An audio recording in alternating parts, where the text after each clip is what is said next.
Assalamualaikum warahmatullahi wabarakatuh. Perkenalkan, nama gua Sabrina. Kalian bisa memanggil gua Brina. Gua sekolah di salah satu SMK di kota yang ada di Indonesia. Maaf, gua nggak bisa nyebutin kota di mana saya sekolah ini. Gua punya cerita rumah angker di tempat prakerin. Ini adalah kisah nyata gua. Taulah ya kapan terjadinya. Kalian yang pernah sekolah SMK, kurasa merasakan juga. Kurasa kalian sudah lebih tahu tentang prakerin. Oke, setelah melalui beberapa pembekalan untuk prakerin, akhirnya gua tahu siapa saja yang kelompok denganku. Kami terdiri dari 11 orang, berasal dari kelas yang berbeda. Hal ini sangat menjengkelkan, sebab gue bisa pisah dengan teman satu gengku. Menyedihkan juga.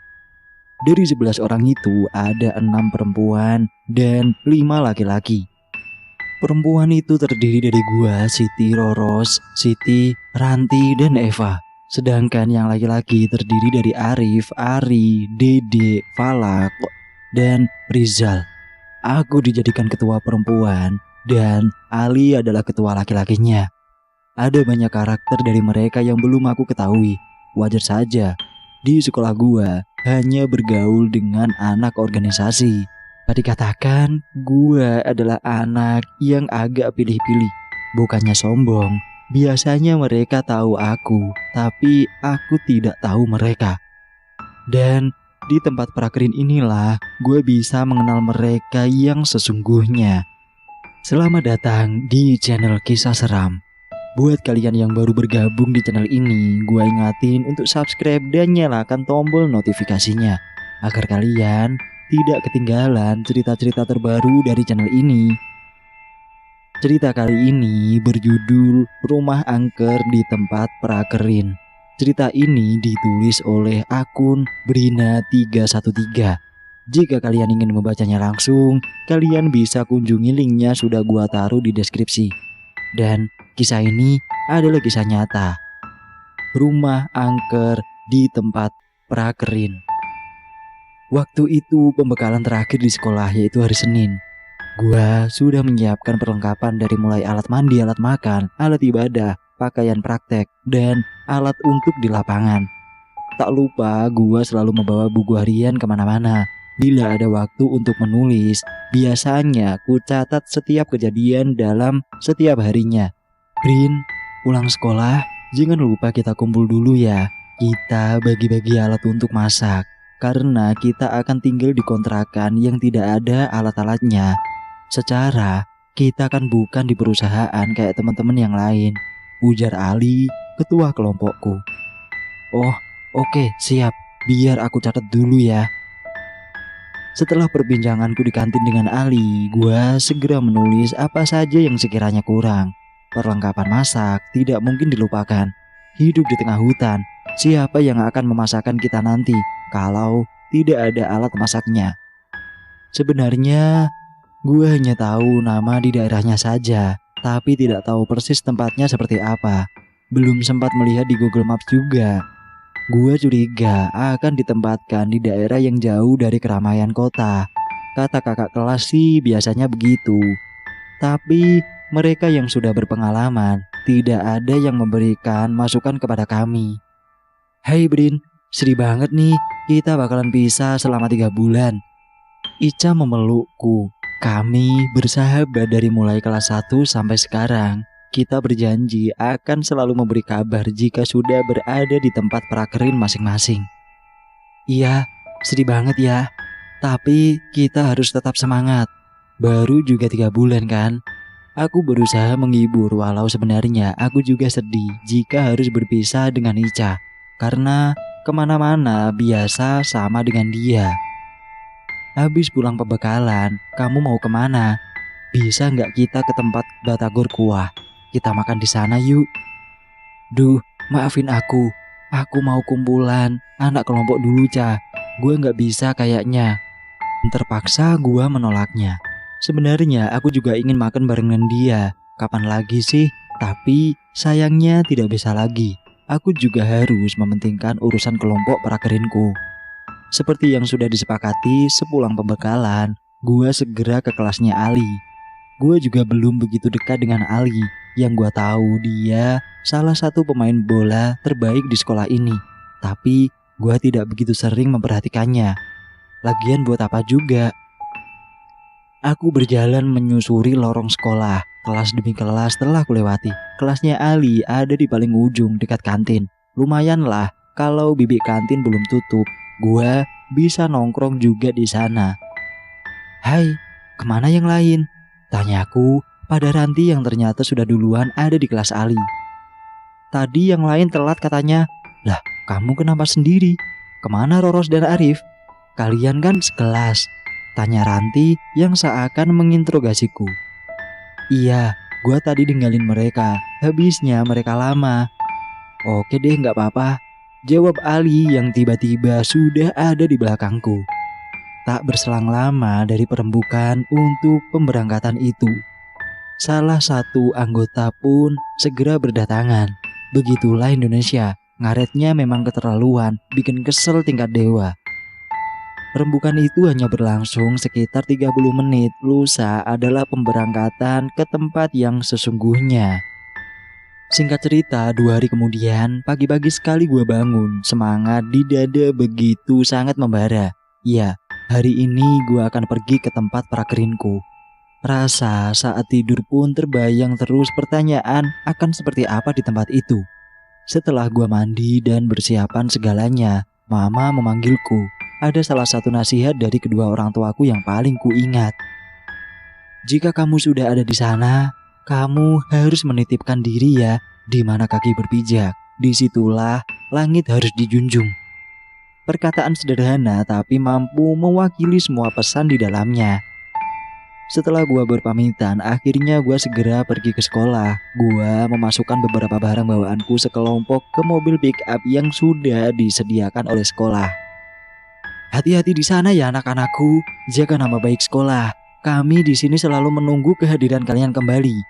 Kepala sekolah melepas kepergian kami semua dengan melambaikan tangan. Berpisah dengan teman yang selalu bersama memang tidak mudah. Seperti yang sedang aku alami ini, butuh pembiasaan yang tidak mudah juga. Aku sudah tahu di sebelah mana kita akan ditempatkan. Ratih memulai obrolan yang bisa dilihat serius.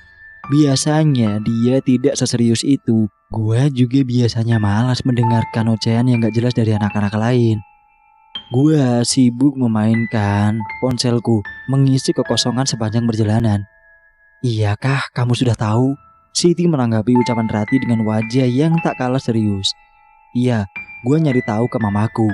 Kata mama sih itu daerahnya yang lumayan jauh dari jalan raya, di sekitaran pembangunan proyek tol. Tapi masih agak jauh. Rati dengan sibuk dengan cermin yang digunakan untuk bersolek. Ah, lu sok tahu. Arif yang terlihat cuek ternyata di belakang mendengarkan juga perbincangannya. Sementara gua sibuk sendiri, tapi sebenarnya gua juga mendengarkan apa yang mereka bicarakan. Hingga mobil Avanza yang membawa kami ke tempat prakerin pun sudah tiba di sebuah jalan yang penuh dengan tanah. Sudah diaspal tapi masih lebih banyak tanah merah. Pak, ini di mana? Kok jalannya lain ya? Tanyaku penasaran. Iya Neng, kita lewat akses sini biar kagak macet. Nanti Neng sama temen-temen yang lain bisa lewat sini juga kok kalau mau pulang. Aku lihat sepanjang jalan jarak antara rumah yang satu ke rumah yang lain cukup jauh. Tapi gua pikir ini baru jalan. Siapa tahu nanti di sana akan banyak penduduk juga. 15 menit pun menyusuri jalan kecil itu. Ada tanjakan yang begitu curam. Jalannya rusak. Jika dalam kondisi hujan, hanya sebagian kecil kendaraan yang bisa lewat. Gua membayangkan jika bawa motor di jalanan seperti ini, pastinya gua gak akan bisa. Gua kan orang tomboy, tapi ya begitulah. Oh, jalannya keren. Kayaknya kita bakalan susah kalau mau main, ucap Dede. Ah, otak lo main aja. Kita mau belajar di sana bukannya mau main. Lagian juga belum sampai di sana. Ali menenangkan keseriusan di dalam mobil. Tidak berselang lama, sampailah mobil kami di sebuah tempat yang bisa dikatakan desa, tapi bangunan yang kita datangi mewah sendiri. Di depannya ada pelang kelompok tani.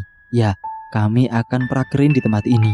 Sebuah desa yang sangat desa dan masih kental dengan adat di desa tersebut. Pak Hartono pembina kelompokku. Beliau sudah berada di tempat itu lebih dulu. Sini anak-anak, kita masuk dulu ke kantornya. Atang, Brina, ajakin teman-teman kamu. Aku pun segera dengan penuh rasa gembira menghampiri pembinaku yang sudah ada di sana dengan induk semangku. Kakinya mulai melangkah memasuki bangunan paling mewah di sana. Kulihat ada hiasan kepala kerbau di sana. Aku merasa dipelototi oleh makhluk tak kasat mata. Tiba-tiba aku kaku melihat patung kepala itu. Dan aku masih sibuk memikirkan patung kepala kerbau, tidak mendengarkan apa yang sedang dibahas. Brina, Pak Sartono membuyarkan lamunanku. Meski sudah sadar, gua masih saja menatap tajam ke arah kepala kerbau di ruangan tempat kami berkumpul. Oh, maaf Pak. Aku berusaha agar tidak terlihat aneh di depan induk semang dan pembinaku. Kamu tuh, Brina, baru juga sampai kita nih di sini. Kenapa kamu udah gak jelas gitu sih? Semangat dong Neng Ketua. Falak memecah suasana menjadi ramai kembali. Gua sendiri sebenarnya kebingungan, apa yang gua lihat pun tidak seperti yang gua bayangkan. Sulit bagi gua menjelaskan. Patung kepala-kepala kerbau itu seakan menunjukkan wajah yang geram. Gua menundukkan pandangan, ada rasa malu yang tak bisa kutahan lagi. Iya, baru juga datang, aku sudah salah fokus gini. Gimana mau ngambil hatinya induk semang? Oh, ini Pak Adeng yang kacamata hari ini namanya Brina. Dia ketua perempuannya. Terus yang ini namanya Ali. Dia ketua laki-lakinya. Pak Sartono memperkenalkan satu persatu dari kami. Induk semangku namanya Pak Adeng. Beliau punya anak satu yang baru saja menikah. Aku tidak tahu tentangnya selain yang diceritakan oleh Pak Sartono. Mungkin nanti ketika sudah dimulai yang sesungguhnya, baru gue tahu siapa beliau. Syukur-syukur gue bisa dekat dengan keluarganya. Karena kebetulan rumah Pak Adeng dekat dengan kantor pas di depan kantor. Setelah kami berbincang-bincang dan menyerahkan beberapa surat pengantar dari sekolah, Pak Adeng pun memperkenalkan nama kelompok tani yang beliau bawahi. Tanahnya pun sangat luas. Oh iya anak-anak, mari Bapak antar ke tempat tinggal kalian. Pak Adeng mengantar kami ke tempat tinggal kami. Tadinya kami akan disatukan di rumah, tapi atas dasar berbagai pertimbangan, akhirnya perempuan ditempatkan di kamar yang ada di belakang kantor dan laki-laki diberi rumah kontrakan. Iya Pak, boleh, ujarku tanpa basa-basi. Kami yang perempuan pun bergegas membawa barang masing-masing. Tampak wajah yang ceria di wajah kami. Bagaimana barangnya? Sudah diturunkan semua? Tanya Pak Sartono. Sudah Pak, jawab kami serentak.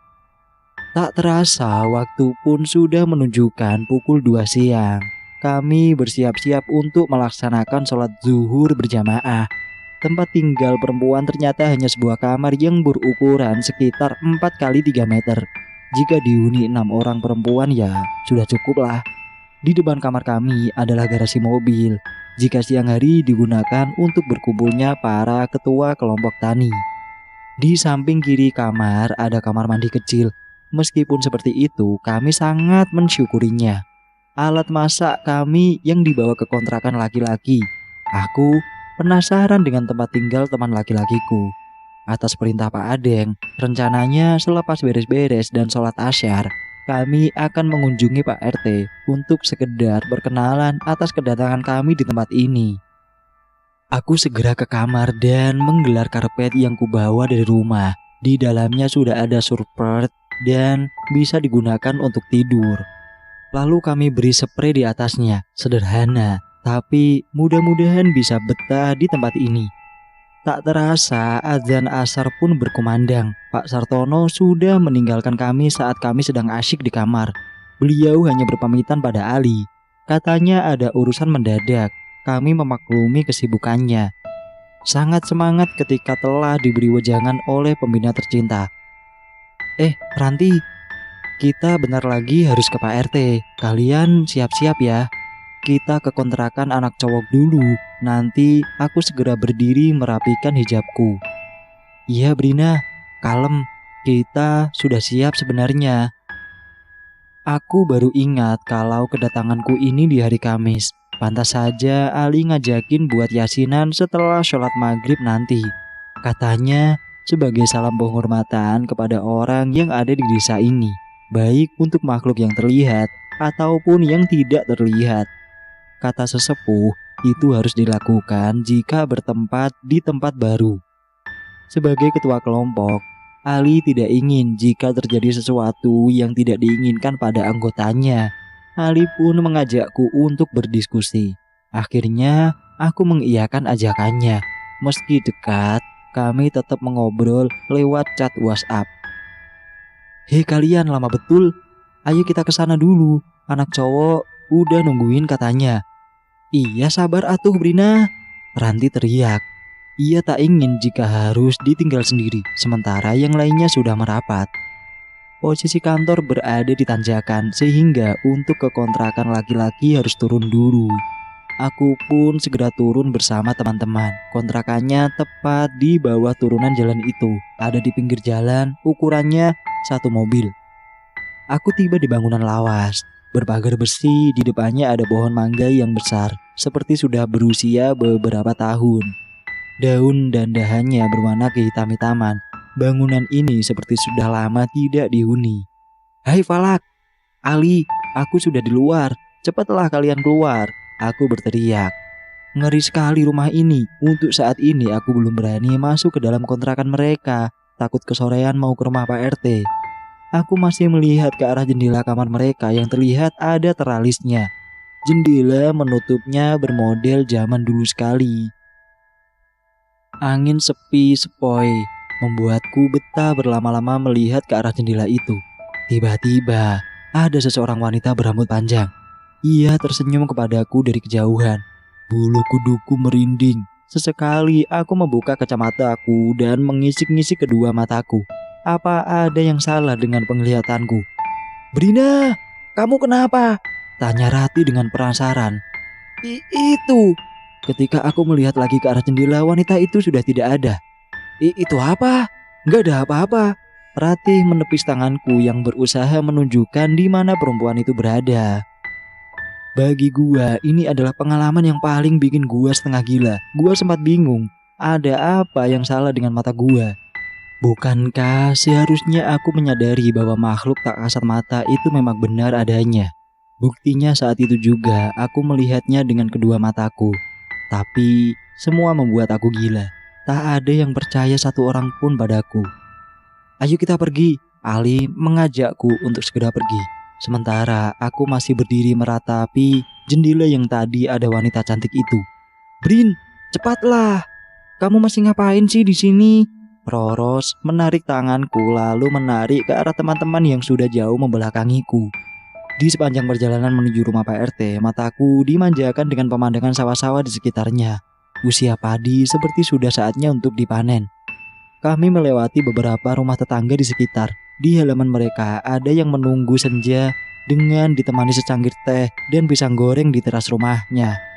Setiap lewat di rumah penduduk, kami mengucapkan permisi sambil bersalaman. Permisi, Ali mulai menyalami dan disusul dengan anggota lainnya. Iya, ada apa? Silakan mampir dulu, ucap salah satu warga dengan santunnya. Ini Pak, kami lagi nyari rumah Pak RT di sebelah mana ya Pak? Tanyaku spontan. Oh, Aa sama Teteh ini yang prakerin dari KSMK itu bukan? Iya, tiap tahun memang suka ada yang prakerin di sini. Iya Pak, ujarku. Teteh lurus saja ke sana. Nanti di dekat jalan utama yang kecil ini ada rumah bercat biru muda. Itu rumahnya. Bapak itu mengisyaratkan ujung ibu jarinya berharap kami dapat mengerti petunjuknya. Hatur nuhun Pak, ucapku dengan nada yang lebih rendah dari bapak itu. Nuhun, sami-sami, jawabnya. Kami melanjutkan kembali perjalanan. Sebenarnya tidak begitu jauh jarak dari kontrakan. Tapi karena kita masih baru, jadinya masih bertanya-tanya. Nah, mungkin ini rumahnya. Dengan bahagianya, Arif menunjukkan rumah yang dia maksud. Iya, ini Timpa City. Tanpa berpikir panjang lagi, kami langsung ke teras rumahnya. Ali mengetuk pintu dan mengucapkan salam. Tak lama, ada seseorang bapak yang usianya sekitar 45 tahunan membuka pintu. Waalaikumsalam, silakan masuk. Bapak itu yang aku tidak tahu namanya, ia mengajak kami masuk. Satu persatu dari kami pun masuk. Di atas meja tamu sudah tersedia makanan berupa jagung rebus dan air teh hangat. Peka sekali bapak ini. Sepertinya sudah tahu kalau kami akan bersilaturahmi ke rumahnya. Teteh dan AA ini yang prakerin di tempat Pak Adeng ya? Ucap Pak RT membuka pembicaraan. Iya Pak, jawab kami serempak. Kenapa Bapak bisa tahu? Tanyaku penasaran. Iya, jadi tadi Bapak lihat kalian saat baru saja datang. Oh begitu. Pembicaraan berlangsung sangat menyenangkan.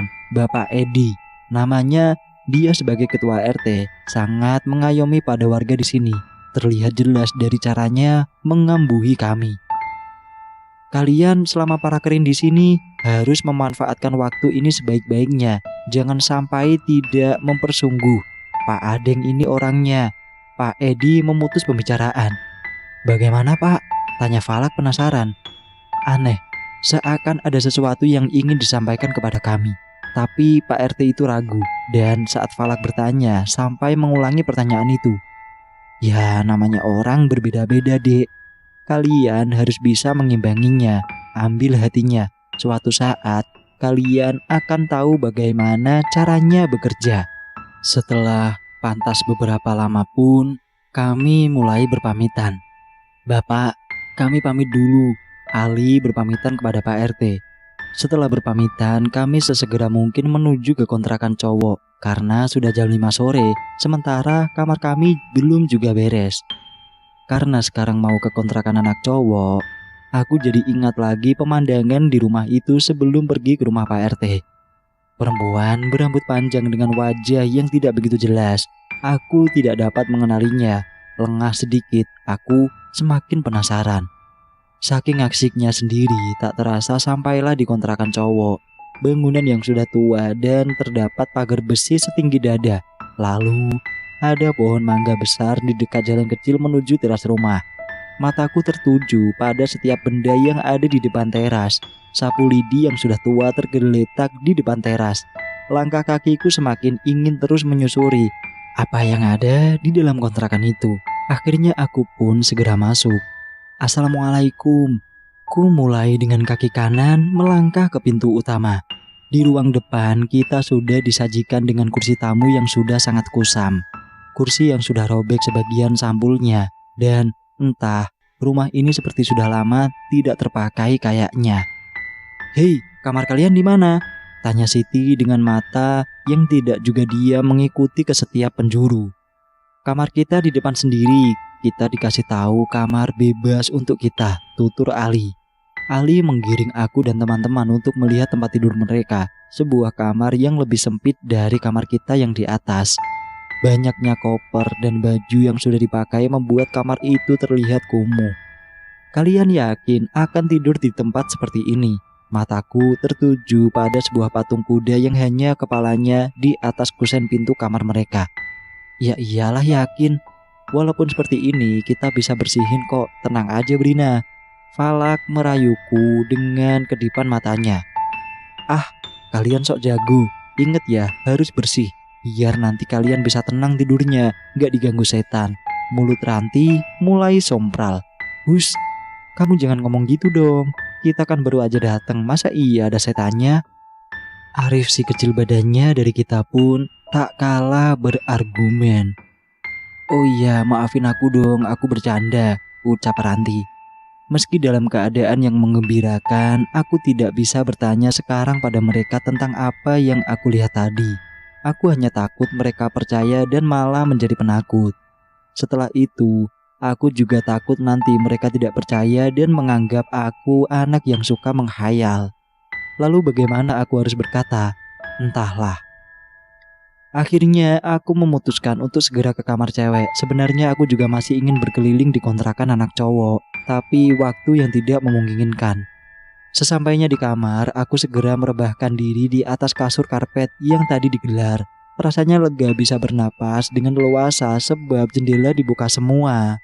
Sambil menunggu azan maghrib, aku membereskan pakaian yang belum sempat kubereskan. Lalu menggelar tikar di tempat mobil tempat di ruangan tengah. "Mau ngapain, Neng?" tanya Roros. "Ini kan kita mau yasinan, tapi nunggu anak cowok dulu ya," kataku.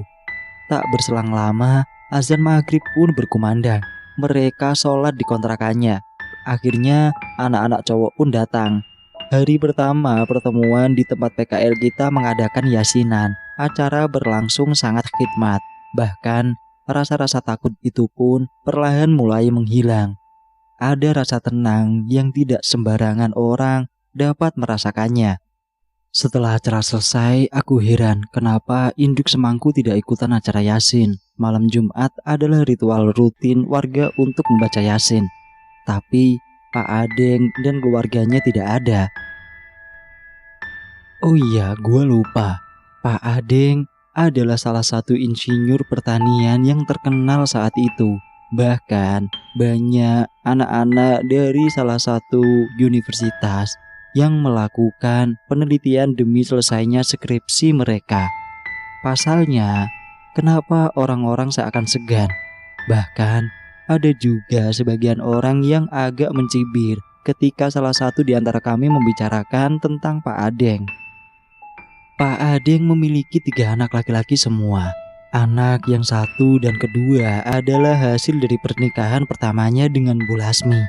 Lalu setelah pernikahannya dengan anak pertamanya, Bu Lasmi diceraikan. Dan anak yang ketiga yang sekarang berusia kelas 3 SD, dia adalah anak bawaan istri yang kedua. Tubuh tegap, rambut agak panjang dan sering menggunakan kacamata hitam kemanapun ia pergi. Lalu mobil jeep hijau pun menemaninya jika hendak keluar kota. Orang yang sangar menurut orang yang belum kenal dengannya. "Hei, ini kumpul kita yang pertama kali. Semoga perakhiran kita berjalan dengan baik dan lancar ya. Dan semoga kita bisa mendapatkan hasil yang memuaskan. Kita harus kompak ya," ucap Ali memulai pembicaraan setelah selesai membaca Yasin. "Pak Ketu, kenapa Pak Ading tidak ikutan acara ini?" tanya Roros. "Iya, aku tidak tahu. Tadi sih aku sudah mengundangnya, tapi beliau bilang ini acara intern. Jadi dia nggak usah ikutan." "Loh kok gitu?" Aku makin penasaran. Sudahlah, yang penting kita sudah mengajaknya. Suasana pun hening. Kita duduk melingkar di garasi mobil yang kita tempati. Angin gunung berhembus menyentuh pori-pori kulit. Kegelapan di luar mengundang kita untuk segera mengakhiri malam pertama ini. Saat itu, aku sudah lupa dengan kejadian tadi siang saat aku melihat perempuan di kontrakan cowok. Aku hanya ingat, semua sudah berakhir. Sudah baca Yasin, tidak mungkin ada lagi yang namanya hantu. Semuanya hanya halusinasi. Setelah Ali mengakhiri pembicaraan, kita segera berhambur ke kamar. Laki-laki pun berpamitan dan berpesan agar jangan tidur larut malam. Besok sudah mulai prakerin. Teman-teman sekamarku semuanya bercepat-cepat pergi ke kamar. Aku terakhir sendiri. Aku ke pintu depan dulu menggembok garasi. Pasalnya jika garasi tidak ditutup, maka kamar kami akan kelihatan. Sebelum masuk ke kamar, aku ke kamar mandi dulu. Maksud hati ingin cuci muka. Ku ambil sabun pencuci muka. Lalu betapa terkejutnya aku. Di dalam kamar mandi yang sangat kecil hanya muat diri sendiri. Di baknya ada air yang sangat keruh, berwarna coklat kecoklatan dan berbau amis. Sontak aku membatalkan niatku untuk cuci muka dan aku pun bergegas berlari menuju kamar tidur. Teman-temanku semua terkejut. "Kamu kenapa sih, Brin?" tanya Eva dengan begitu marahnya padaku. Enggak kenapa-napa kok," jawabku gugup. Sampai aku mengalami kejadian itu pun, aku tidak mau bercerita kepada teman-temanku. Aku tidak pernah sekelas dengan mereka, jadinya aku bingung jika aku bercerita. Takut nanti dikiranya mengada-ngada. Belum juga sehari, kita sudah sama-sama rindu dengan geng masing-masing. Aku pun begitu. Kami di kamar sama-sama asik dengan handphone. Di dalam kamar, aku membuat peraturan tidak boleh tidur lebih dari jam 11 malam, kecuali jika ada tugas dari pembina. Walaupun aku ketua, aku harus konsisten dengan peraturan itu. Sudahlah, simpanlah HP kalian itu. Kita harus bangun pagi. Besok sudah mulai kita harus bekerja dengan baik. Tenaga kita harus cukup, ucapku kepada mereka. Iyalah Brina, kami tidur, ucap Ranti. Boleh aku matikan lampu kamarnya? Tanya Eva. Boleh saja. Kebetulan mataku minus. Aku tidak suka tidur dalam keadaan terang. Di kamarku pun lampunya redup. Malam itu aku menutup mataku setelah membaca doa-doa penjagaan yang dikasih oleh mamaku. Doa itu bisa digunakan untuk di tempat yang baru. Aku sangat resah, sulit untuk tertidur. Hawa dingin menyelimuti seluruh tubuhku. Aku jadi teringat pada air di kamar mandi yang kotor tadi. Terus ingat sampai ke perempuan berambut panjang. Ketika aku berusaha untuk memejam, aku mendengarkan suara orang yang lagi menggigit gigi. Orang yang sedang menahan sesuatu, bahkan hampir mendekati mengeram. Aku tidak mengerti bagaimana cara menggambarkan suara itu. Timbullah rasa was-was. Awalnya aku mengabaikan suara itu. Mungkin hanya sebentar atau mungkin telingaku salah mendengar. Lama-lama, aku semakin tidak bisa lagi menahan diri. Keringat dingin mulai bercucuran. Sementara aku menutup seluruh tubuhku dengan selimut, memaksa untuk memejamkan mata. Lalu suara itu tidak lagi terdengar dan malah berganti suara burung elang. Aku berusaha untuk berprasangka baik. Ya tidak apa-apa di luar. Di pinggirku adalah Ratih. Dia sudah tertidur pulas. Aku ingin bangun untuk memastikan tidak ada apa-apa di luar. Tapi aku ingat peraturan kalau aku tidak boleh keluar atau bangun lebih dari jam 11 malam. Tapi ketakutan itu mengubah segalanya. Aku pun membuka mata dan selimut kusingkapkan dengan hitungan detik. Aku tidak membangunkan teman-temanku. Aku kasihan kepada mereka. Aku susuri lubang kunci kamarku, kuintip dari dalam, berharap ada sesuatu yang aku ketahui. Sebab tidak ada apa-apa, akhirnya aku kembali lagi tidur. Aku memaksa mataku untuk tidur dengan cepat. Akhirnya dengan keresahan, lalu aku bisa tidur dengan sendirinya.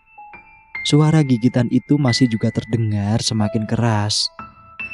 Aku membaca doa-doa berkali-kali sampai tidak beraturan. Hingga tidak terasa aku tertidur lelap sekali. Pukul 4:30 subuh, aku terbiasa bangun untuk mengerjakan sholat subuh. Tidak dengan teman-temanku. Aku berusaha membangunkan mereka lebih awal. Tapi hanya sebagian kecil yang mau bangun. Itu pun mereka tidur lagi. Lalu ku ambil handuk dan alat mandi menuju ke kamar mandi. Air di dalam bak tak lagi seperti semalam. Aku sungguh tidak percaya. Masa iya, air yang semalam berwarna keruh dan bau amis kini tidak lagi seperti itu. Tanpa berpikir panjang, aku langsung saja membersihkan badanku lalu segera menunaikan sholat subuh di belakang mobil jeep. Pagi ini, aku mulai kebingungan. Aku tidak boleh tidur lagi. Harus ada yang aku kerjakan setelah sholat subuh. Aku ingat dengan tugasku. Anak cewek menanak nasi di tempat sendiri, lalu memasak lauknya di tempat cowok. Tapi ini masih sangat gelap. Apa mungkin anak cowok sudah bangun? Rasa bimbang pun menghantui. Aku segera menuju ke pintu garasi dan melihat teras di depan ternyata kotor.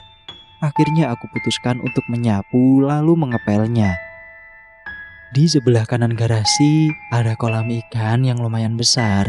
Di pinggirnya ada pohon yang besar dan aku tidak tahu namanya pohon apa. Lalu di bawah pohon itu ada saung lesehan yang biasa dipakai oleh bapak-bapak untuk memancing ikan.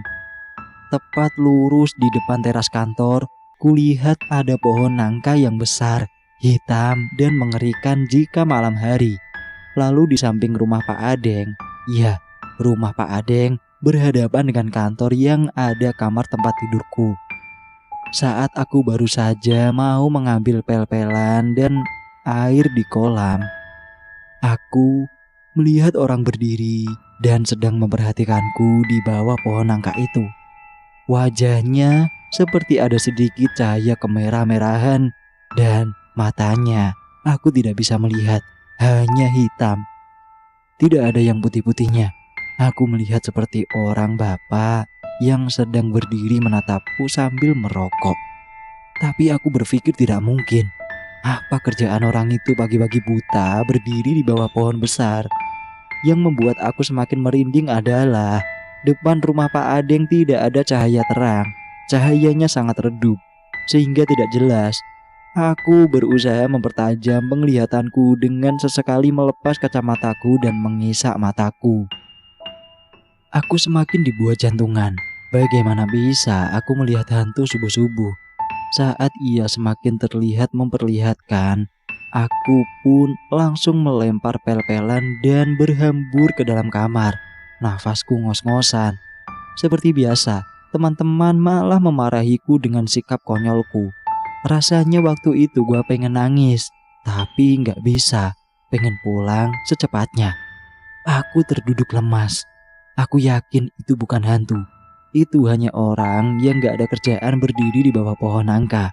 Aku berusaha mempositifkan pikiranku. Sebab kata orang kalau hantu itu tidak nampak kakinya di tanah. Tapi aku tidak sempat melihat kakinya. Aku sangat ketakutan waktu itu. Ini konyol sih, tapi aku benar-benar mengalaminya. Ya udah, saat itu aku berusaha untuk selalu berpikir positif saja.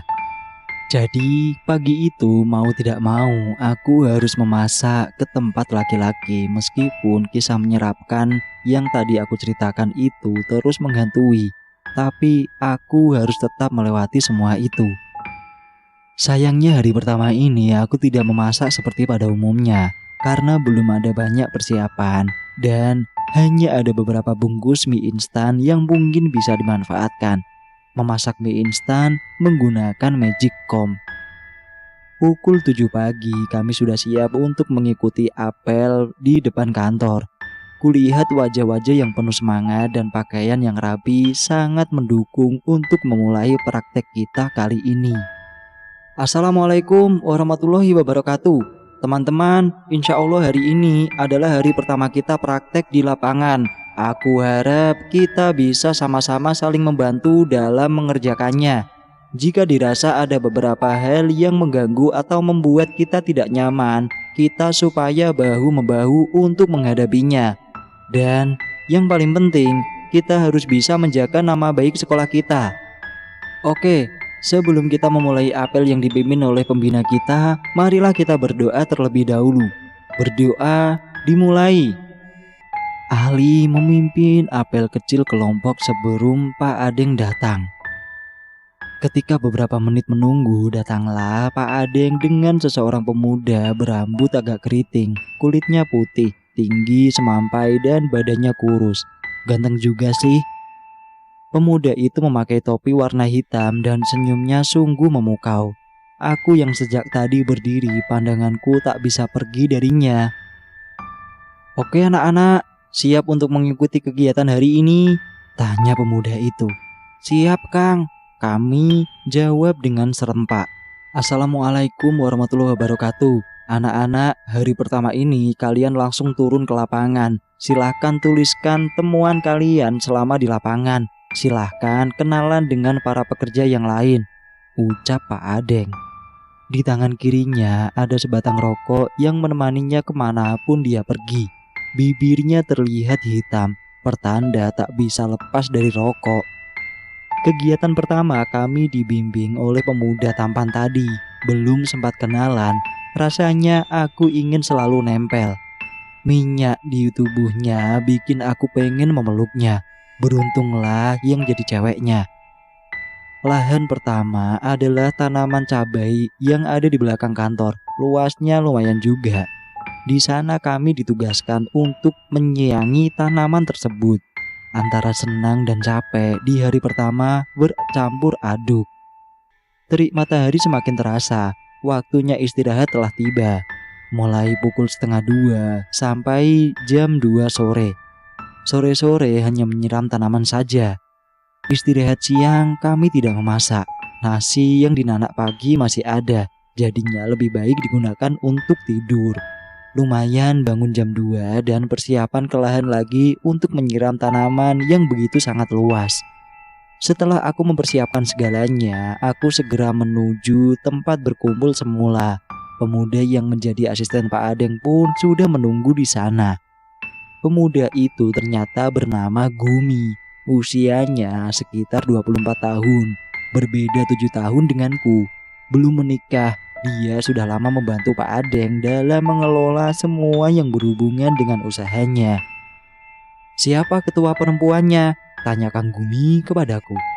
"Saya, Kang. Nama saya Brina." "Oh iya, kamu jangan lupa ya kamu siram ini semua sampai ke belakang sana." Kulihat bagian menyiram ke tempat yang cukup seram, dipenuhi dengan pohon-pohon bambu. Langit tampak gelap dan suasana menjadi tidak kondusif. Tiba-tiba, aku ingat cerita orang setempat tentang jelmaan bapak-bapak. Meski hanya menyiram tanaman, tetap saja ada beberapa hal yang tidak boleh dilanggar. Di antaranya, tidak boleh menyiram melebihi batas greenhouse dan tempat pengokeran tanaman. Namanya anak muda, jika dilarang justru malah membuat penasaran, termasuk aku sendiri, penasaran tingkat dewa. Bahkan berniat untuk melihat lebih jauh tentang tempat-tempat di sini. Sekarang semua tanaman yang ada di dekat kantor menjadi tanggung jawab anak prakerin. Kami dibagi jadwal untuk menyiram di setiap pagi dan sore. Aku selalu kebagian dengan Ranti atau Ali. Entah kecocokan giliran lebih sering kebagian sore. Sama orang-orang yang belum begitu aku kenal. Pernah suatu hari aku lupa menyiram tanaman. Hingga sampai menjelang maghrib belum juga aku siram. Ali mengingatkanku. Dia segera datang ke kamar cewek. Dia memang orangnya perhatian sama aku. "Neng, aku lupa banget. Kupikir hari ini jadwalnya Falak yang nyiram sore. Aku kecapean abis dibawa sama Pak Adeng keliling lahan yang di atas. Ayo, bentar lagi maghrib. Kita harus segera menyiramnya," ajak Ali kepadaku. "Ah, gak mau. Besok aja lagi, Li. Paling nanti juga malam hujan. Berdoa aja." Aku bersikeras menolak ajakannya. Aku tidak bisa membayangkan gelapnya di tempat yang dekat dengan pengokeran tanaman. Tempat pengokeran itu berada di ujung paling belakang. Aku cewek, wajar jika takut. Belum lagi pohon bambu tua yang mengelilinginya. Kata warga sekitar, pamali kalau cewek keluar menjelang maghrib. "Nanti kita dimarahi Pak Adeng. Kamu gak tahu seram muka bapak itu. Ayo cepat." Ali tetap saja memaksaku untuk ikut. "Iya udah deh." Dengan berat hati, aku mengikuti Ali ke belakang. Tepat aku melewati pohon nangka yang besar, tempat di mana ada bapak-bapak yang subuh-subuh tadi kulihat. Berhubung ini lahan dan tanaman yang baru, sehingga tidak ada keran di tengah tanaman. Terpaksa aku dan Ali harus menggusur selang panjang yang panjangnya berpuluh-puluh meter. Aku sangat lelah, ingin rasanya menyerah. Beberapa menit pun berlalu. Awan sudah terlihat semakin gelap, sementara di dalam lahan tidak ada cahaya. Namun pekerjaan belum juga selesai. Kulihat Ali menyiram ke bagian greenhouse dan sisanya tinggal di tempat pengokeran. Di dalam tempat pengokeran ada tanaman yang masih sangat bayi dan perlu perawatan intensif. Jadi harus disiram dengan hand sprayer, semprotan yang digendong. Selang yang tadi kami bawa pun diganti dengan semprotan itu. "Kamu masuk ke sana. Nanti kalau aku sudah selesai, aku nyamperin kamu ke sana duluan." Aku celingungan antara berani dan tidak, antara menolak dan menerima, serba bingung. Sedangkan di jam tangan sudah menunjukkan pukul 17:45 sore. Akhirnya aku memberanikan diri memasuki tempat pengokeran itu, tempat menyeramkan yang mungkin hanya aku yang merasakan. Atau aku tidak tahu. Langkah kakiku mulai memasukinya. Ku perhatikan acak tahu di kanan kiriku. Aku bermaksud menyiram dari paling ujung dulu. Dengan tangan gemetar aku memulainya. Mataku fokus pada tanaman yang sudah tidak terlihat lagi karena semakin gelap. Bilik-bilik bangunan itu pun sudah rusak. Aku bergerak mundur. Tiba-tiba saat sampai sudah setengahnya, bruk, aku mendengar sesuatu yang jatuh. Aku semakin bergemetar. Tanganku mulai mempercepat tempat penyiraman. Aku sudah tidak peduli. Aku sudah sangat ketakutan. Neng, mendengar suara asing di telingaku memanggilku. Aku pun memasang kuda-kuda untuk berlari. Aku berlari sekencang mungkin. Brina, kamu kebiasaan sih. Kenapa? Di depanku ternyata sudah ada Ali. Dia ketubruk dan hampir terjatuh. Enggak kenapa-napa, jawabku panik. Kamu berani juga ya sendirian di sini? Ali memamerkan wajah salutnya kepadaku. Padahal aslinya aku sangat ketakutan luar biasa. Udah ayo pulang, udah mau maghrib. Niatku langsung mau menceritakan kepadanya tentang apa yang baru saja aku alami. Tapi aku pikir ini belum waktunya. Aku berjalan dengan ditemani obrolan seputar seharian praktek. Saat aku sampai di depan screen house, tiba-tiba, Brin, selangnya ketinggalan. Duh, berapa ini? Kamu aja yang pergi aku takut Li. Aku memamerkan wajah malas kepadanya. Jangan gitu dong Neng. Ali agak meninggi. Iya tuh maaf. Oke diantar tapi sampai situ aja ya. Aku menunjuk salah satu bambu yang untuk menjadi patokan berdiri menunggu Ali. Enggak ikut ke sana aja tuh. Enggak mau Neng. Takut ih. Aku tetap saja menolaknya. Ya udah, kita tinggal aja, masa bodoh. Berhubung azan maghrib sudah berkumandang, aku segera berlari sekencang-kencangnya meninggalkan Ali. Ali, kamu waktu tadi memanggilku kah? Tanyaku penasaran. Enggak, emang kenapa? Waktu aku di tempat pengorekan sendirian, aku dengar orang memanggil aku. Aku pikir kamu. Aku ke pengokeran waktu kamu nabrak aku itu. Aku nggak tahu kamu di dalam. Masuk aja belum? Saya kira nggak ada kamu di sana, jawab Ali dengan tegas. Aku termenung kembali. Kalau bukan Ali, lalu siapa lagi? Aduh, hidup dalam lingkungan seperti itu memang menyeramkan. Aku pengen nangis rasanya. Tersiksa sekali seperti ini. Aku tidak mau. Aku ingin hidup biasa saja. Tapi aku yakin ini hanyalah halusinasiku.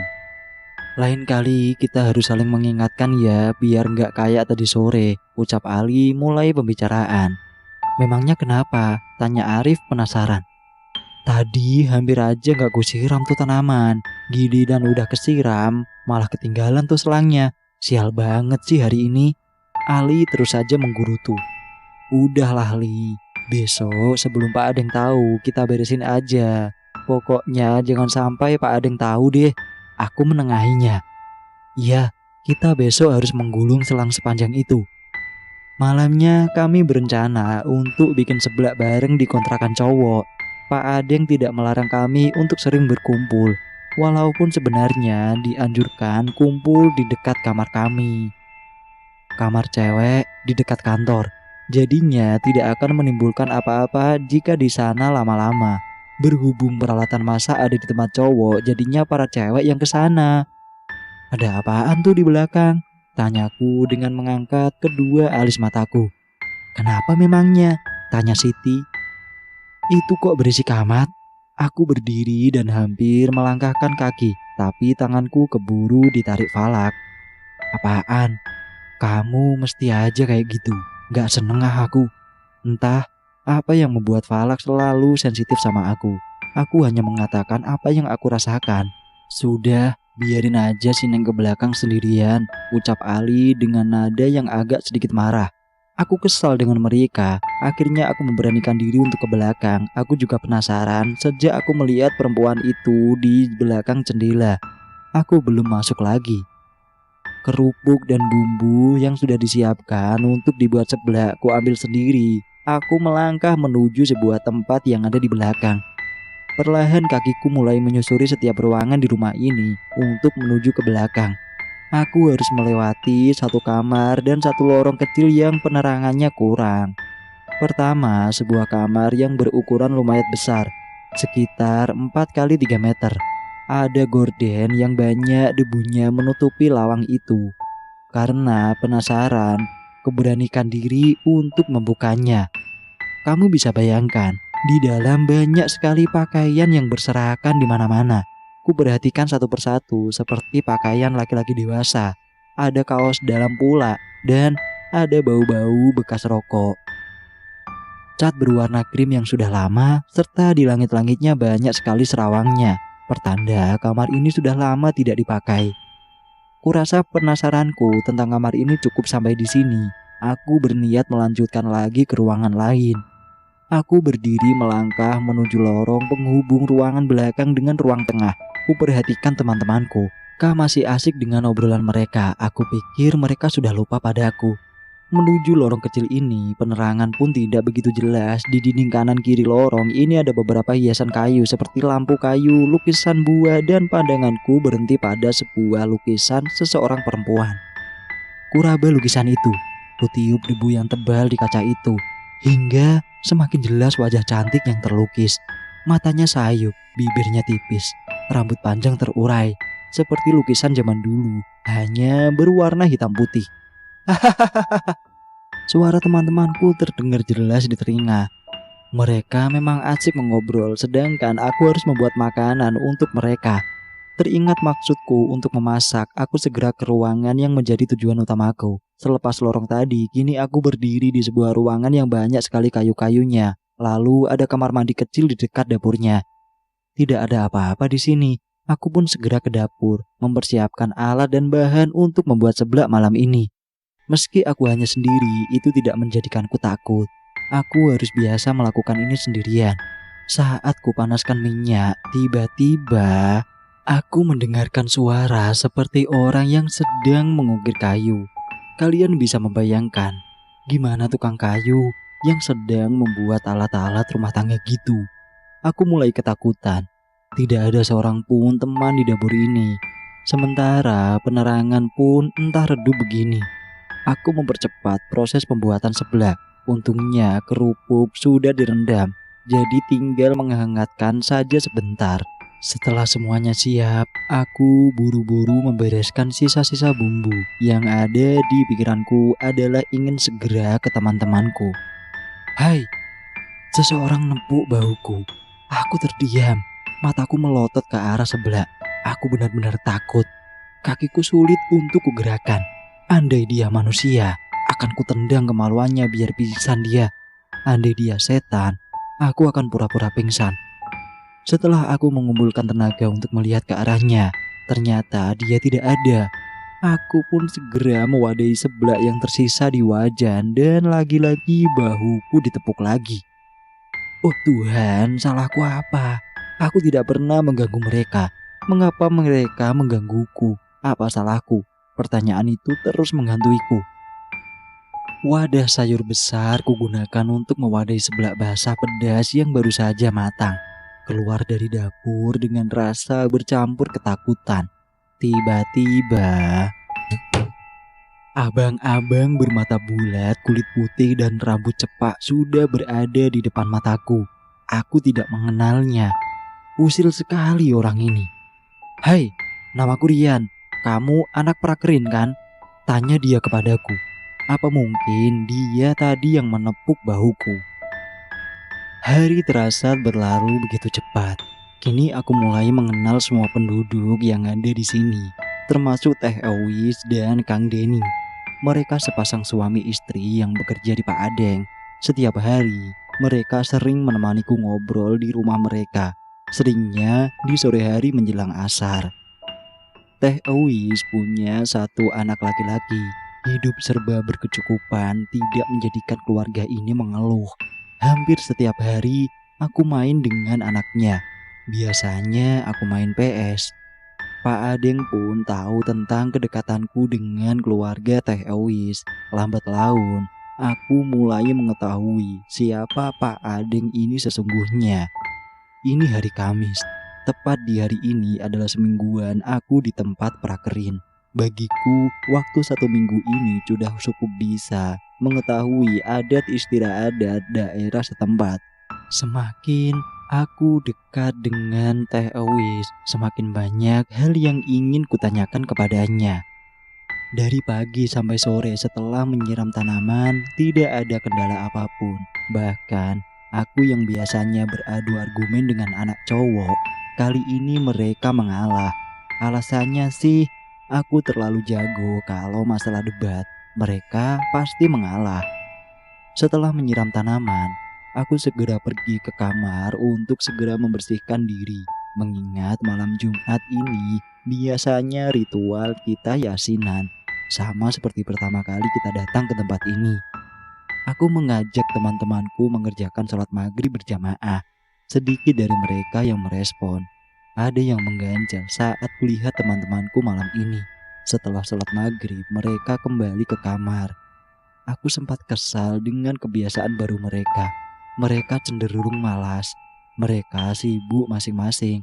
Padahal aku dan Ali berharap semua bisa tetap kompak sampai masa prakerin habis. Tapi sepertinya butuh kekuatan batin untuk bisa satu pemikiran. Tak berselang lama setelah aku mengerjakan sholat maghrib, teman-teman cowok berdatangan ke tempat cewek. Masih kuingat waktu itu Pak Adeng dan keluarga sedang keluar jalan-jalan. Sementara di sini hanya aku dan Ali yang menjadi penanggung jawab. Teman-teman yang cowok masuk ke kamar cewek. Mereka membawa gitar ukulele dan kentungan juga. Kalian pasti tahulah apa yang akan mereka lakukan di dalam kamar. Tentunya bukan hal yang maksiat. Walaupun terkesan bebas, tapi aturan tetap harus dilaksanakan. Aku segera bangun saat Ali menghampiriku. "Li, kalian kesini mau yasinan lagi kan? Kenapa bawa gitar segala?" tanyaku kepadanya. "Gak usah yasinan lagi, Brin. Kita kan udah yasinan malam Jumat kemarin," ucap Ali. "Loh, kok gitu sih? Ya harus yasinan lagi dong, Li. Jangan mentang-mentang udah biasa tinggal di sini terus melupakan hal yang seharusnya kita kerjakan." "Halah, kamu tahu apaan sih, Brin? Kamu nurut aja." Sebenarnya aku berontak. Aku ingin tetap yasinan, tapi apa boleh buat. Akhirnya setelah sholat maghrib, aku kembali lagi ke atas sajadah untuk membaca yasin sendiri. Mereka semua pun anteng di dalam kamar bernyanyi-nyanyi ria melepas rindu. Ada yang video call dengan anak yang di luar kami, ada juga yang sibuk mengabadikan tiap momen saat itu. Sementara waktu itu aku masih khusyuk dengan membaca surat Yasin. Setelah sholat Isya, aku segera ke kamar mengambil laptop. Aku ingin tidak terlalu banyak yang dikerjakan nanti. Jadinya aku harus menyicil laporannya. "Cie, anak rajin gak gabung kita nih?" tanya Rizal yang paling tinggi di antara yang lainnya. Dia bertanya kepadaku sambil menghisap batang rokok di jari kanannya. "Enggak ah, banyak pekerjaan yang harus aku selesaikan. Kalian baik-baik di sini. Aku mau ngetik dulu di depan," ucapku pada semua teman-temanku tanpa terkecuali. Aku pun bergegas ke teras depan memeluk laptop di dadaku. Disusul Falak yang paling kalem di antara kita bersebelas. Aku duduk berhadapan dengan Falak. Banyak hal seputar guru di sekolah dan anak watak antagonis, OSIS, serta pengalamanku di organisasi seperti apa. Awan hitam pekat, angin yang sepoi-sepoi menyelimuti perbincanganku dengan Falak. Sesekali aku mengetik dan juga menjawab pertanyaan Falak. Falak ini orangnya asik juga ya. Kenapa tidak di sekolah aku dekat dengannya? Ternyata dia menyenangkan. Lama-lama aku hanyut dalam obrolan malam itu. Setelah dirasa tidak ada lagi yang Falak tanya padaku, akhirnya dia pamit untuk masuk gabung dengan yang lain di dalam rumah. Aku pun mengiyakannya. Kini aku sendirian di depan. Hanya suara jangkrik dan papan keyboardku saat aku mengetik satu persatu huruf di laptopku. Hanya dingin terus menyelimuti kulitku. Kacamata yang mulai turun naik seolah menyuruhku untuk segera masuk rumah. Tapi tanggung, tinggal 2 halaman lagi. Tiba-tiba, hidungku mencium aroma bunga yang belum pernah aku cium sebelumnya. Aku tidak tahu ini aroma bunga apa. Aku mau masih saja cuek sebab masih fokus dengan kerjaanku. Beberapa detik setelah aku mencium aroma itu, aku mendengar teriakan yang sangat kencang. Seperti teriakan anak seorang perempuan. Amat sakit di telingaku. Tak berselang lama, Ali datang dengan wajah panik, sangat panik. Brin, Brin, tolong Brin, itu Ratih kenapa? Ali menggoyangkan kedua pundakku. Aku pun ikut panik melihatnya. Iya, tunggu sebentar, aku nutup laptop dulu. Aku segera masuk ke dalam dan melihat apa yang terjadi. Di dalam kamar, Ratih duduk paling pojok dekat dengan jendela keluar. Matanya merah tidak berkedip, kedua tangannya mengepal, lalu teriak dengan sangat kencang. Aku masih menatapnya, tapi Ratih tidak mau menatapku. Aku terus melihat matanya sampai dia mau melihatku. Aku hanya melihat dia dari jauh. Lalu saat tatapan kita beradu, aku masuk ke kamar dan berkata, "Kak itu sia, Kak itu sia, Kak itu. Kesana kamu, kesana kamu, kesana."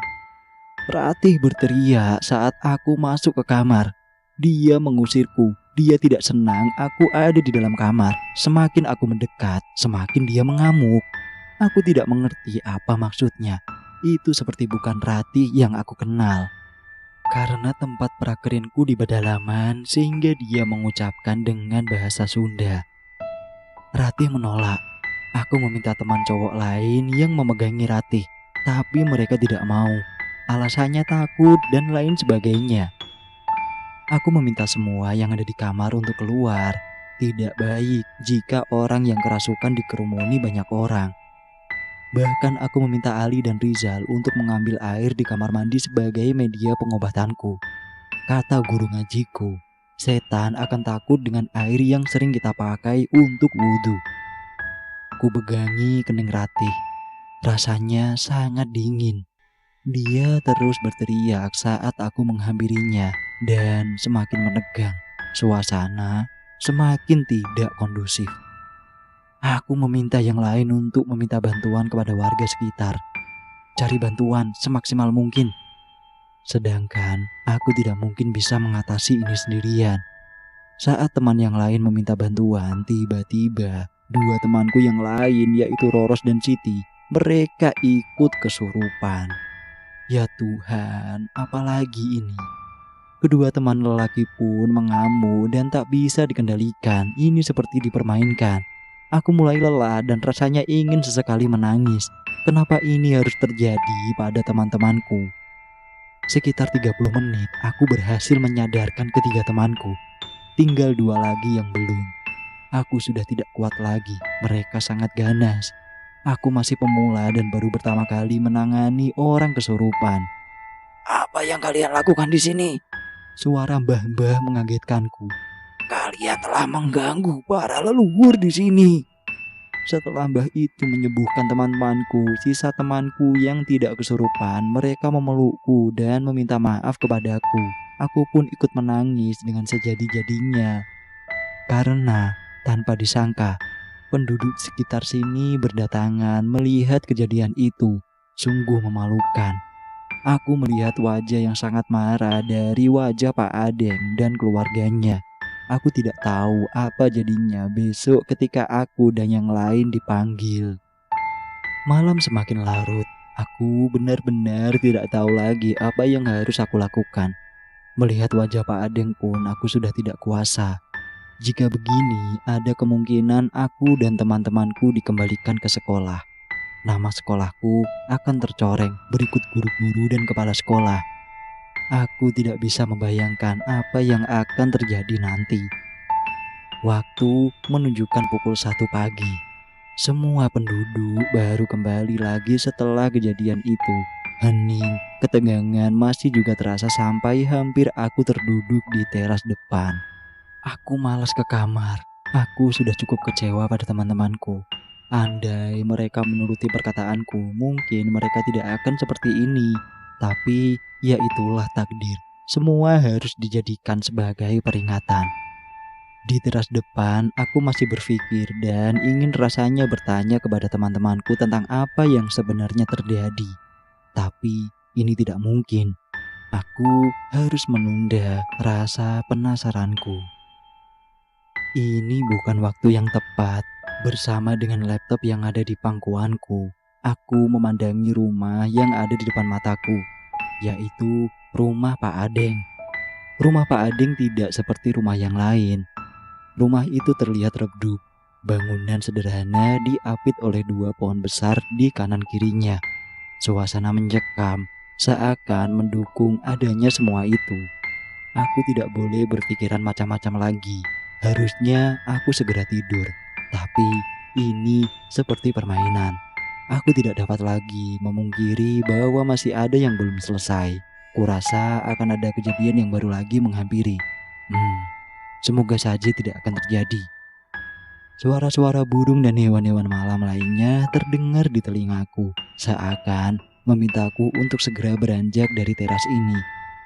Saat aku sudah sampai di dalam kamar, aku melihat teman-temanku sudah tertidur pulas.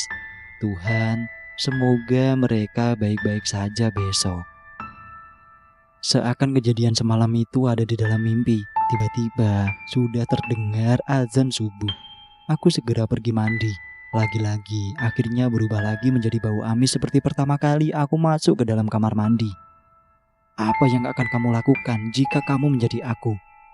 Sungguh ini jauh di luar dugaanku. Warna air yang dekil, bau amis yang menyengat, dan seperti ada sisa-sisa tulang di dalam bak tersebut. Aku ingin mengurungkan niatku untuk mandi. Tapi masa iya aku tidak mandi? Selesai mandi, ku ambil sajadah digelar di tempat biasa. Aku berdoa kepada Allah agar Allah memberikan perlindungan kepada kami. Setelah itu, baru aku membangunkan teman-temanku. Kegiatan rutin pun aku laksanakan sampai menjelang pagi. Pukul 7 pagi kami sudah berada di lapangan dan siap menerima materi baru. Perasaan deg-degan terus menghantuiku. Entah, mungkin Pak Adeng akan marah kepada kami. Jujur, ini seakan di antara hidup dan mati. Anak-anak berkumpul di tengah lapangan. Selain dari kami yang ada di situ, ada juga Kang Denny dan Teh Uwis yang mengikuti apel pagi. Brina, Ali, apa yang terjadi semalam? Tolong dijelaskan kepada saya sekarang juga. Kalau tidak, kalian akan saya kembalikan pada sekolah kalian. Apa yang terjadi semalam sungguh memalukan. Sampai-sampai terdengar jauh ke kampung sebelah. Apa kalian tidak diajarkan bersosialisasi? Kulihat urat lehernya yang semakin menegang. Kacamata hitam dicantelkan di atas kepalanya.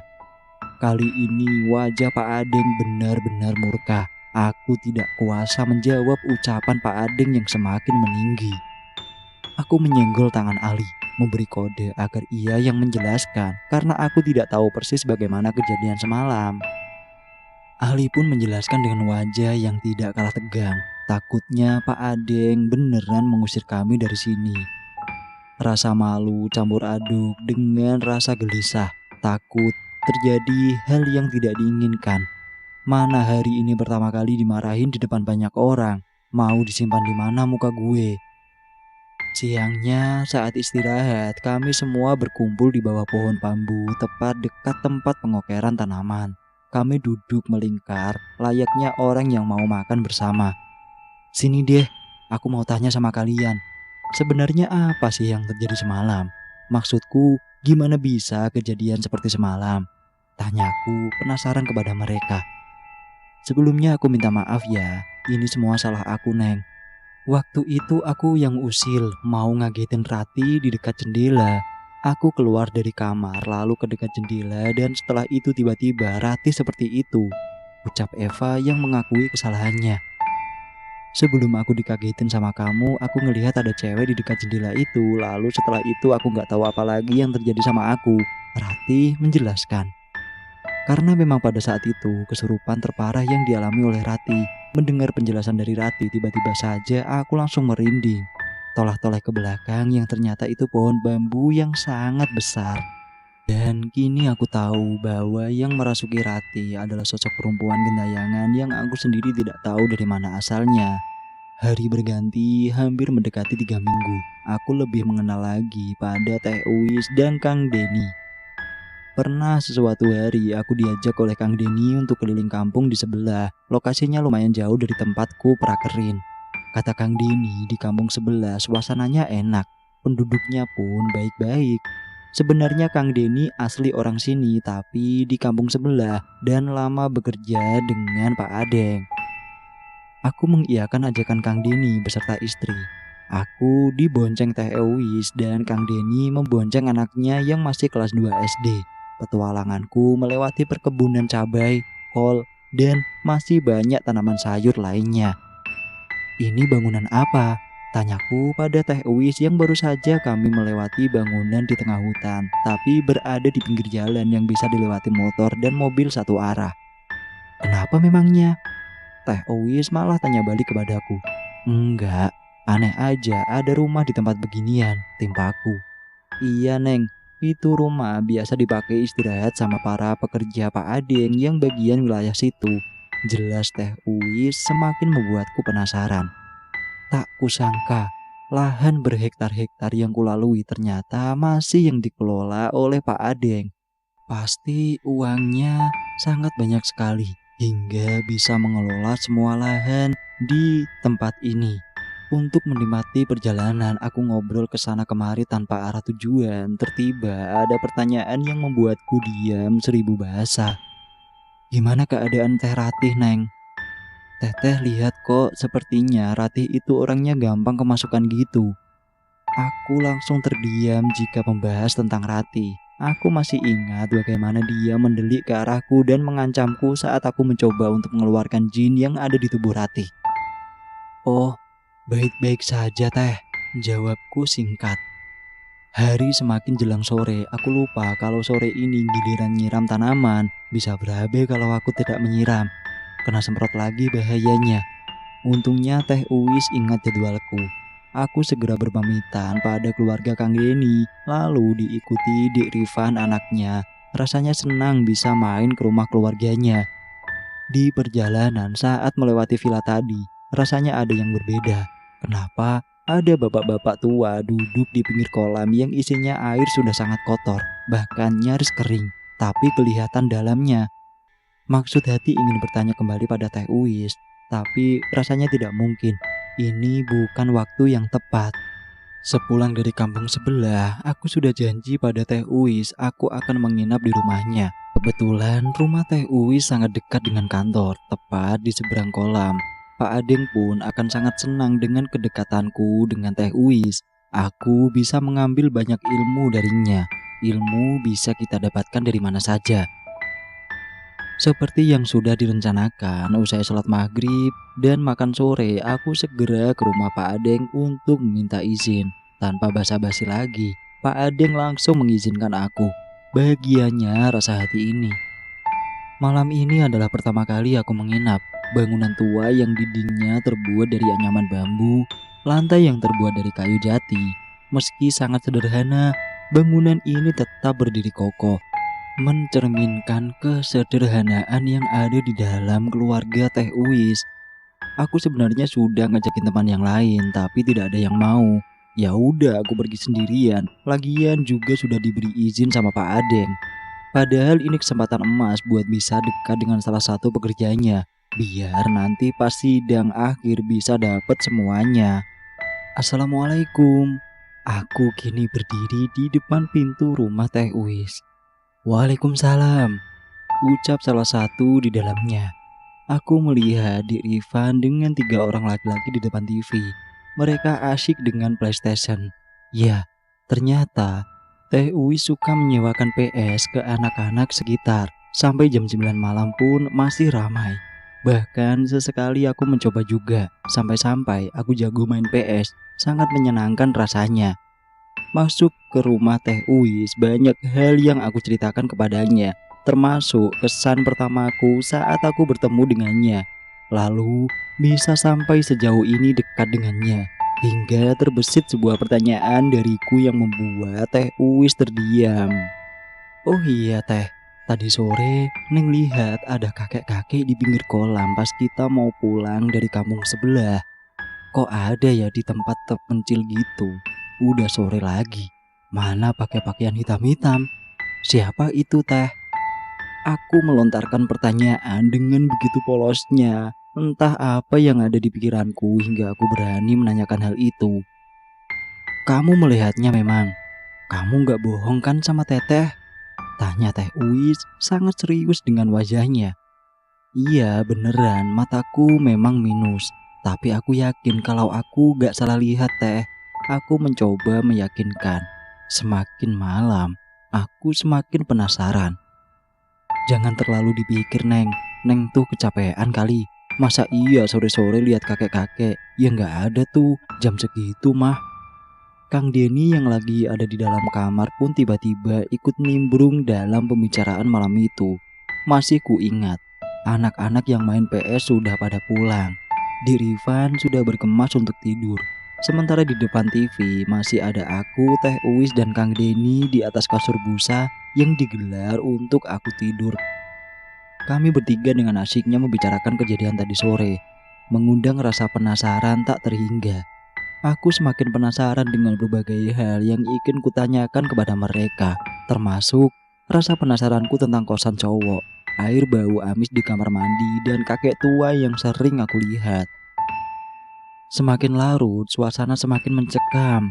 Yang terdengar hanya suara jangkrik dan obrolan kami yang semakin mengecil suaranya. Keseriusan mulai tampak dari wajah mereka. Gini nih, Teteh kasih tahu sama kamu Neng. Di lahan yang sebegitu luasnya tidak akan mungkin jika hanya diurusi oleh beberapa manusia saja. Tentunya ada campur tangan orang lain juga. Nah, mungkin salah satunya yang kamu lihat itu Neng. Teh Uis menjelaskan dengan sangat luas. Maksud Teteh, Neng gak ngerti.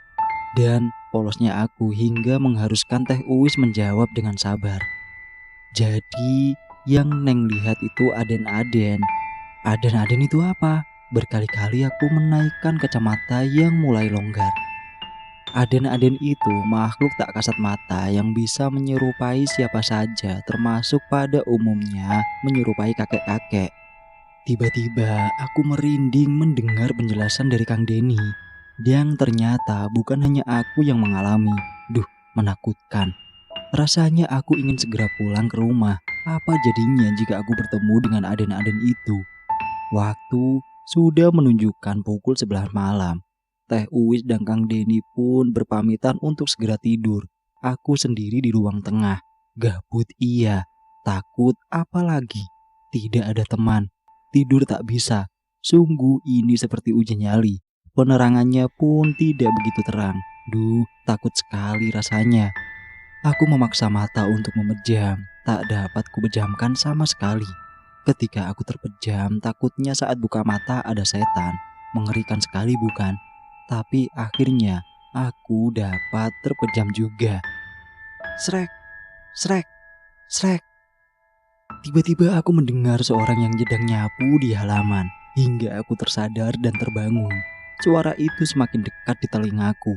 Aku makin penasaran. Masa iya sih Teh Uis dan Kang Denny tidak mendengar ada orang nyapu? Tapi tidak mungkin juga, ini baru jam 2 dini hari. Lagian, siapa yang nyapu jam segini? Sontak aku bangun dari kasur dan hendak menghampiri kaca jendela untuk mengintip dari dalam. Sungguh hati ini berdebar kencang. Siapa sesungguhnya yang menyapu malam-malam begini? Derap langkahku, ku usahakan sebelan mungkin agar tidak ada yang terbangun. Semakin aku mendekati kaca jendela, getar tanganku semakin hebat. Aku membuka gorden jendela. Tiba-tiba ada tangan yang menyentuh bahu kananku tanpa bersuara. Berat sekali rasanya leherku saat aku berusaha melihat siapa yang memegangi pundakku. Srek, srek, srek. Suara sapu itu seperti memanggilku. Aku tak lagi ingat dengan tangan yang menyentuh pundakku. Entah apa yang mendorongku untuk terus memperhatikan siapa sebenarnya yang nyapu. Begitulah suara pundakku saat seseorang mencoba menyadarkanku. Astagfirullah, teteh ngagetin aja sih, ya ampun. Sontak aku kaget. Ternyata sudah ada Teh Uwis di belakangku. Neng ngapain sih di sini? Itu gordennya ditutup atau Neng? Aku hanya melongo, sempat tak percaya dengan apa yang baru saja terjadi. Itu loh Teh, tadi itu tanganku menunjuk ke arah luar. Tapi bersamaan dengan tanganku itu, suara sapu tiba-tiba hilang. Kenapa Neng? Neng mimpi ya? Enggak kok. Ya udah tidurlah. Tadi Dek Rifan mau kencing, pas lihat Neng kok belum tidur. Udah malam gini. Neng istirahat. Nanti kan harus praktek lagi besok. Iya Teh, Neng tidur deh. Sempat aneh dengan apa yang sebenarnya terjadi pada diriku. Tidak mungkin jika hanya aku yang merasakan. Ini sungguh aneh. Tapi sejauh ini aku tetap berpikiran positif tentang semua ini. Aku ingin prakerinku selesai dengan baik. Tidak ada sesuatu yang mengganggu lagi. Mulus sampai benar-benar selesai. Rasanya sungguh, ya Allah. Setelahnya, aku kembali ke kasur. Aku berusaha sekuat membaca beberapa ayat perlindungan yang aku hafal. Memejamkan mata sampai akhirnya aku benar-benar tertidur pulas. Neng, bangun Neng, bentar lagi subuh. Nanti Pak Adeng keburu bangun. Tangan lembutnya menepuk-nepuk badanku. Tidak biasanya aku langsung bangun. Mendengar nama Pak Adeng rasanya ada takut-takutnya. Padahal kenapa harus takut? Toh beliau juga manusia biasa. Ya udah Teh, aku langsung pamit aja. Biar sholat di kamar aja. Siapa tahu teman-teman udah pada bangun. Usai mencuci muka, aku berpamitan. Hari pun masih gelap. Keluar menjelang subuh dengan malam hari pasti beda banget rasanya. Lebih berani pas mau subuh. Karena dirasa banyak yang mau beraktivitas di waktu itu. Ternyata dugaanku salah.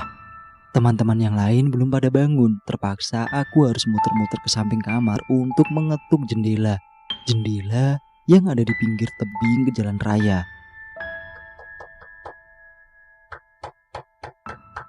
Siapa di sana? Tanya seseorang dari dalam. Ini aku, Brina. Tolong bukakan pintunya. Ya, tunggu di depan. Aku segera ke sana. Tak menunggu lama, Roros membukakan pintu untukku. Singkat cerita, sudah pukul 7:15, tapi anak cowok belum juga ke lapangan. Aku jadi curiga kalau mereka kesiangan. Mana hari ini ada apel gabungan dengan para pekerja lain. Deg-deg gitu gak ada kabar. Belum sempet aku ke tempat cowok. Pak Adeng dan Kang Gumi asistennya sudah menuju ke arah kami. Ayo anak-anak segera berkumpul. Segera kami bergegas berbaris dan iya kami merasa banyak yang kurang. Sebelum apel dimulai, ini kemana anak laki-lakinya? Sontak aku tak karuan mendengar pertanyaan dari Pak Adeng. Aku takut beliau bertanya pula kepadaku. Eva, di mana yang lain? Brina, kenapa kamu tidak menjawab pertanyaan saya? Hentak kakinya membutakan segalanya. Aku bingung mau menjawab apa. Saya tidak tahu. Aku menggerutu dalam hati. Bagaimana jadinya jika aku salah menjawab? Kalian sudah mulai tidak kompak. Sebagai hukuman buat kalian, maka lokasi praktek kalian akan dipindah ke bukit yang ada di dekat villa. Sekarang juga bawa peralatan yang dibutuhkan. Anak laki-laki suruh menggadap dulu. Kamu pergi ke sana Brina, susulin anak laki-laki. Lalu aku berlari sekencang-kencangnya. Marahnya bukan main saat kulihat mereka masih tertidur dengan sangat lelap. Bencinya aku. Gara-gara mereka, lokasi praktek dipindah ke tempat yang lebih jauh. Hari pertama di villa. Memang benar yang dikatakan oleh Kang Deni dan Teh Uwis. Di sana memang luas. Aku pikir Yang mengelola lahan di sekitar itu bukan pimpinan Pak Adeng, nyatanya masih sama. Akhirnya aku dan teman-teman yang lain pergilah ke villa dengan membawa segala perlengkapan praktek di lahan. Perjalanan ke lahan sana membutuhkan waktu sekitar 10 menit ditempuh dengan jalan kaki. Bukan main naik ke bukit pertama kalinya dengan disengat mentari. Di sepanjang perjalanan, aku masih kesal dengan teman-teman yang kebiasaan selalu bangun siang. Hingga akhirnya kita semua kena hukuman. Entah akan berlanjut ataukah hanya beberapa saat praktek di villa. Kami melewati penduduk yang kebetulan di pagi itu sedang bersantai di depan rumahnya. Ada juga yang bersiap-siap pergi ke sawah. Sebagai melepas penat, aku berhenti di salah satu warung sebelum tanjakan. Maksudku, ingin membeli minuman dingin. Punten, mangga, Mester naon neng? Mester teh gelas bu. Aku mengambil 2 buah teh gelas yang harganya Rp1.000. Lumayan bisa melepas dahaga. Melihat tempat penduduk panjang yang terbuat dari bambu membuat ingin berteduh sejenak. Wah, sepertinya enak nih. Brin, kamu kebiasaan deh. Orang pada nyari nanti. Kamu suka tiba-tiba ngilang gitu. Kebiasaan. Falak menghampiriku dan duduk di sampingku. Sini buat aku satu deh. Memang kebiasaan si bocah satu ini mengambil jajanku tiap aku lagi jajan. Lah, terus kamu ngapain kesini? Biarin aja, yang penting aku gak pingsan daripada aku pingsan kena keparasan. Emang kamu mau gendong aku? Lelaki kulit putih itu memang selalu membuatku gemes. Apa sih yang gak buat kamu? Falak mulai menggombal. Basi tahu, aku gak mempan digombalin sama kamu. Kamu itu kalau pas ada maunya doang, ucapku dengan nada yang agak ketus. Galaknya kamu. Saat sedang asik-asiknya mojo, aku tidak memikirkan lagi teman yang lain. Bodoh amat, lagian Pak Adeng lagi keluar dulu. Neng, anak SMK yang lagi prakerin di Pak Adeng ya? Tiba-tiba ada ibu yang muncul dari warung bertanya kepada kami. Iya bu, kami awalnya sih di tempat bawah, tapi akhirnya dipindah ke atas karena ya kami malah melakukan kesalahan. Kalian yakin mau praktek di sana? Emangnya kenapa bu? Kan enak di sana ada villa untuk istirahat dan bisa ngelabui Pak Adeng yang kejam. Oh gitu ya, gak apa-apa sih, betah-betah aja ya neng. Setelah menghabiskan minuman, aku pun berpamitan kepada ibu itu. Keramahan ibu itu berhasil membuatku senang. Jika sore nanti pulang dari lahan, aku mau mampir lagi. Kang Gumi, anak buah Pak Adeng sekaligus asistennya di lapangan, belum juga sampai di villa. Terlalu lama menunggu membuatku bosan. Tak bisa main gawai pula, ketinggalan di kamar. Sementara anak yang lain tiduran di depan teras villa. Lagi santai-santai, datanglah Pak Adeng ditemani Kang Gumi. Pak Adeng nampak antusias dengan pakaian lapangannya. Tak lupa dengan kacamata hitam kesayangannya. Mau menginjak kedua minggu kurang, aku belum juga bisa mengambil hatinya. Tapi kelak kekejamannya akan jadi lunak padaku dengan sendirinya. Aku yakin itu. Hei kalian, malah tiduran di sini. Seketika teman-temanku terbangun dari tidurnya. Akan ada apa lagi setelah ini? Lahan yang luas sempat membuatku ingin menyerah.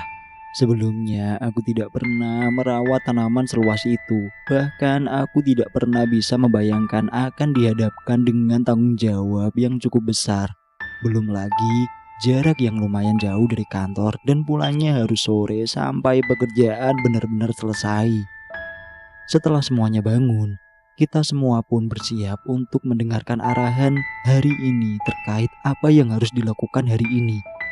Tak mau lagi banyak menanggung malu pembina dan sekolah. Sudah saatnya dewasa. Selama ini seakan tidak pernah memberikan yang terbaik untuk sekolah, hanya berbuat ulah saja. Padahal ulah yang sebenarnya tidak disengaja dilakukan. Oke, tugas kalian hari ini adalah menyiangi tanaman.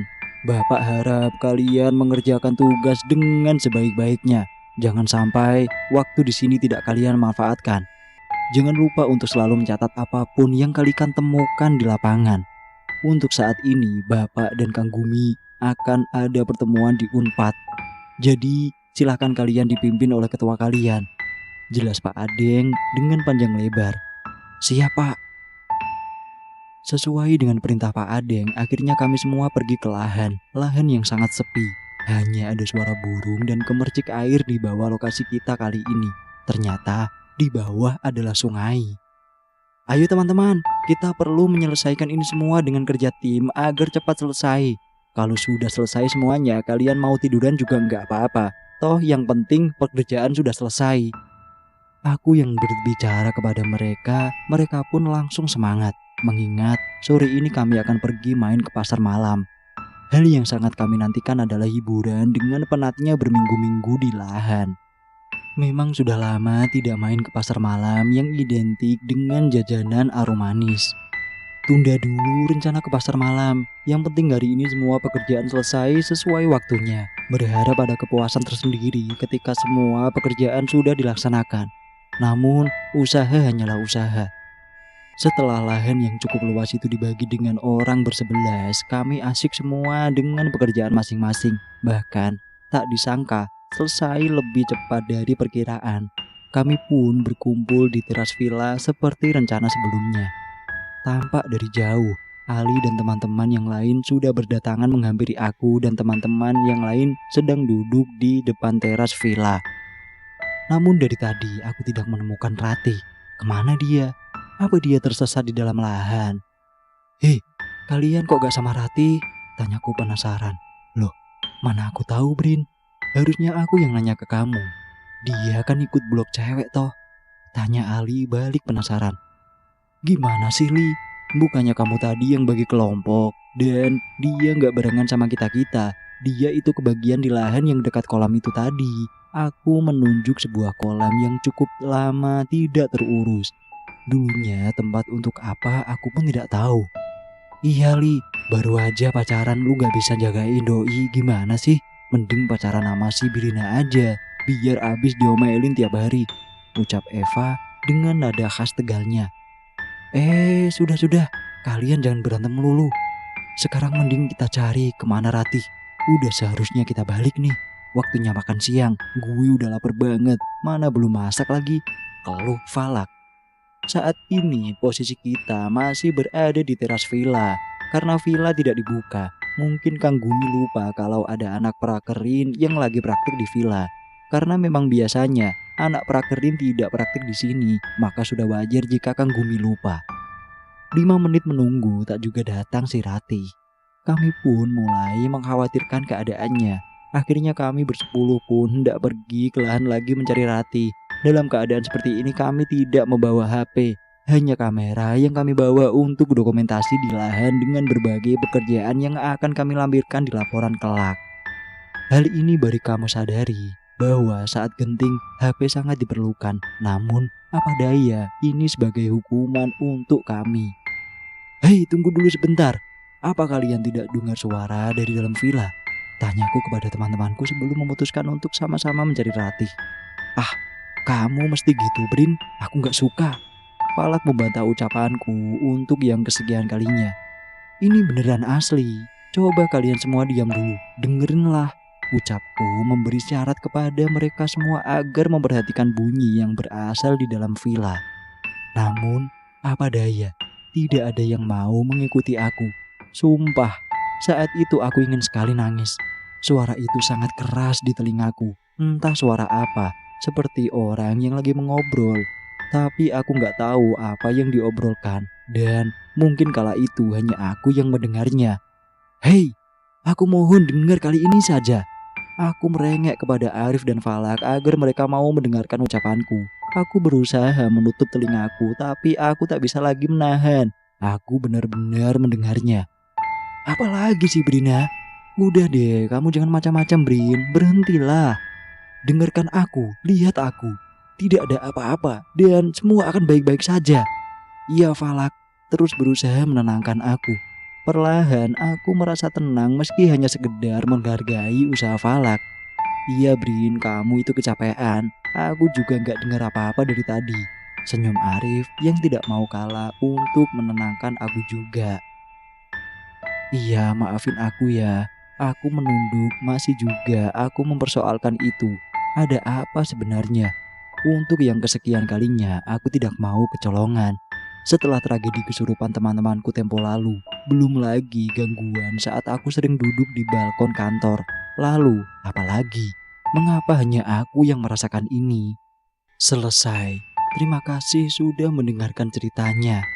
Jangan lupa buat kalian yang baru gabung di channel ini, gua ingetin untuk subscribe dan nyalakan tombol notifikasinya agar kalian tidak ketinggalan cerita-cerita terbaru dari channel ini.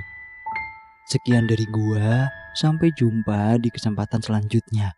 Assalamualaikum warahmatullahi wabarakatuh. Salam misteri.